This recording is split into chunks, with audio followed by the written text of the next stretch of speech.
Sudden cardiac death इसको कहते हैं कि 1 घंटा के अंदर हार्ट की कोई एक्यूट चेंज जो चल रहा है, कोई व्यक्ति सपोज अचानक बेहोश हो जाता है और प्रोलॉन्ग बेहोश हो जाती है, तो उसको बोलते हैं सडन कार्डियक डेथ। युवा में यूजुअली हम देखते हैं कि एक्सरसाइज करना ठीक है, अच्छा होता है, उनका स्वास्थ्य के लिए हितकारक होता है, लेकिन ये देखा जाता है कि एक्सरसाइज के दौरान कभी कभार युवा का सडन कार्डियक डेथ होता है। इसको हम बोलते हैं exercise paradox.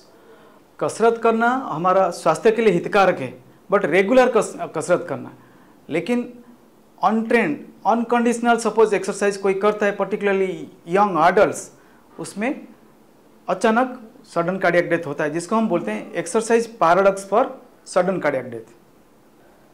Sudden cardiac death होने का कारण मुख्यतः 2 भाग में विभक्त कर सकते हैं, जिसमें एज मोर देन 35 साल हो, वो आयु में देखा जाता है कि मोस्ट कॉमन कारण जो होता है एथेरोस्क्लेरोटिक कोरोनरी डिजीज, जिसको हम लेमैन लैंग्वेज बोलते हैं हार्ट अटैक।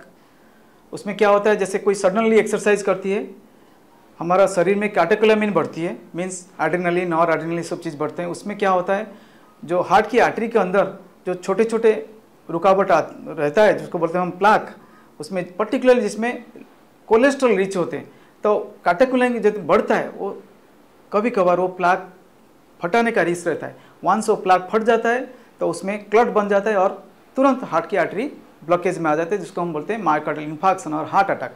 एंड ये मुख्यतः यही कारण होता है 35 साल की ज़्यादा उम्र वालों आयु में। और जो लेस देन 35 साल एज उम्र आयु में, मीन्स यंग एडल्ट्स में, इसमें मोस्ट कॉमन कारण होता है जो कि हार्ट की मसल की बीमारी, तो उसको बोलते हैं hypertrophic cardiomyopathy. And second is heart की मसल की infection and inflammation which is called as myocarditis, particularly viral myocarditis. आप जानते हैं जैसे वायरल एपिडेमिक्स होते हैं, लाइक वायरल इन्फेक्शन हुआ, रेस्पिरेटरी ट्रैक्ट इन्फेक्शन हुआ, या वायरल गैस्ट्रोएंटेराइटिस हुई, तो that virus can also predispose to infection of heart की मसल, जिसको कॉल्ड वायरल मायोकार्डाइटिस। तो viral myocarditis clinically most of the cases से हम ये मिलता है कि उनको कोई सिम्टम्स नहीं होता है हार्ट की तरफ से, तो उस दौरान सपोज कोई एक्सरसाइज करे तो वो भी सडन कार्डियक डेथ का कारण हो सकती है। ये सेकंड कारण। Third, most likely coronary artery कभी कभार ओरिजिन होता है थोड़ी सी एनोमलस, तो उस कभी कभार एक्सरसाइज के दौरान ये प्रॉब्लम करती है। थर्ड, फोर्थ, जो हार्ट की इलेक्ट्रिकल कंडक्शन सिस्टम है उसमें कभी कभार इनहेरिटेड डिजीज रहता है, लाइक हम बोलते हैं लॉन्ग क्यूटी सिंड्रोम, हम कभी कभार बोलते हैं अर्ली रिपोलराइजेशन सिंड्रोम। तो इसमें देखा जाता है कि जैसे एक्सरसाइज करते हैं तो वो कभी कभार ventricle tachycardia and ventricle fibrillation को प्रीडिस्पोज करते हैं। एंड तो इसके लिए मैं नेमोनिक बनाया हूँ RUP। R stands for respond, U stands for understand and prediction of sudden cardiac death, and P for prevention of sudden cardiac death. Coming to first, that is respond. What is respond? Normally हम बोलते हैं sudden cardiac death, but ये इतना sudden भी नहीं है। क्या कहने का मतलब ये है कि नॉर्मली व्यक्ति को कोलैप्स होने से पहले कहाँ ना कहाँ वार्निंग सिम्टम साइंस आता है।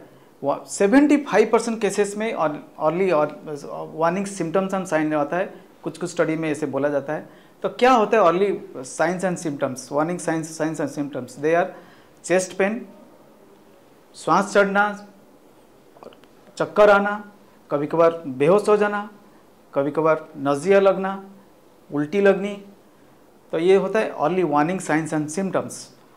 तो उस समय आपको रिकॉग्नाइज करना है कि ये सिम्टम साइंस आता है, तो फिर आपको रेस्ट करनी है एंड मेडिकल अटेंशन सोचनी है।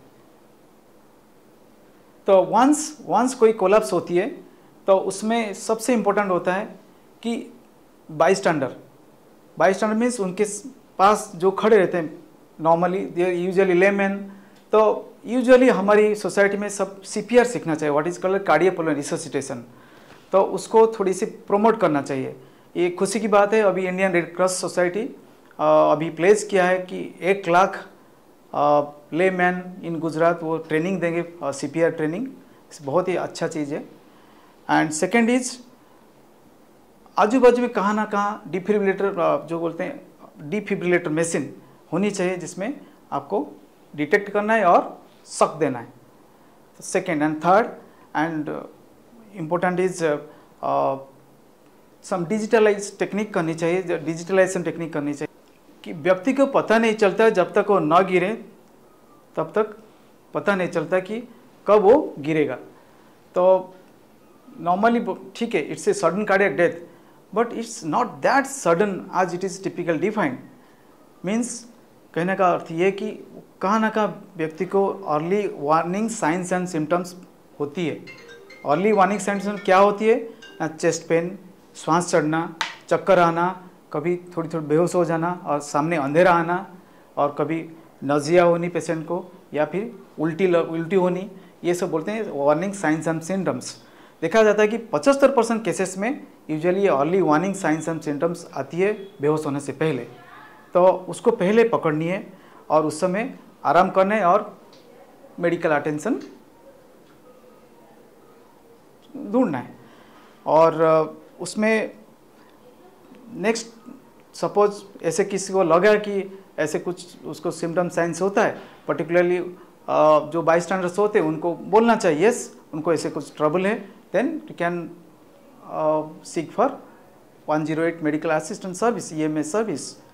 और उसमें बेसिकली जो बाई स्टैंडर होते हैं उनको कार्डियोपल्मोनरी रिससिटेशन आना चाहिए, सीखना चाहिए। इस particularly is very important thing. And Indian red cross society already एक अभियान शुरू किया जिसमें वो प्लेस किए कि 1 लाख व्यक्ति को सिखाएंगे थ्रू आउट गुजरात। बहुत welcome move. And second is access होना चाहिए टू द डिफिब्रिलेटर। तो डिफिब्रिलेटर मीन्स वो मशीन जो कि डिटेक्ट करता है कार्डियक अरिथमिया को और तुरंत वो शॉक देके ठीक करता है।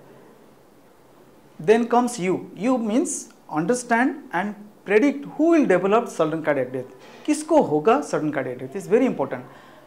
आपको पहले सोच अंडरस्टैंड करना है कि सडन कार्डियक डेथ का कारण क्या है एंड क्या मैकेनिज्म हो सकता है, देन ट्रीट करना है। And it has to be very fast, 1 second. Then predict करना है सोसाइटी में हमारा किसको सडन कार्डियक डेथ होगा, कौन व्यक्ति जो सडन कार्डियक डेथ का हाई रिस्क है। तो बहुत सारा रिस्क स्कोरिंग है, like ARIC risk scoring system, Duke's sudden cardiac death scoring system, जिसमें हम कैलकुलेट कर सकते हैं कि ये व्यक्ति सडन कार्डियक डेथ का हाई रिस्क है। हमें पहचानना है और उसको अकॉर्डिंगली प्रिवेंशन के लिए प्रिपेयर करना है फ्यूचर में। एंड थर्ड कि हम अपना सोसाइटी में एक रजिस्ट्री बने सडन कार्डियक डेथ का, for better understanding of the causes of sudden cardiac death. तो वो हमारा बड़ा हेल्पफुल होगा। Then comes P stands for prevention of sudden cardiac death.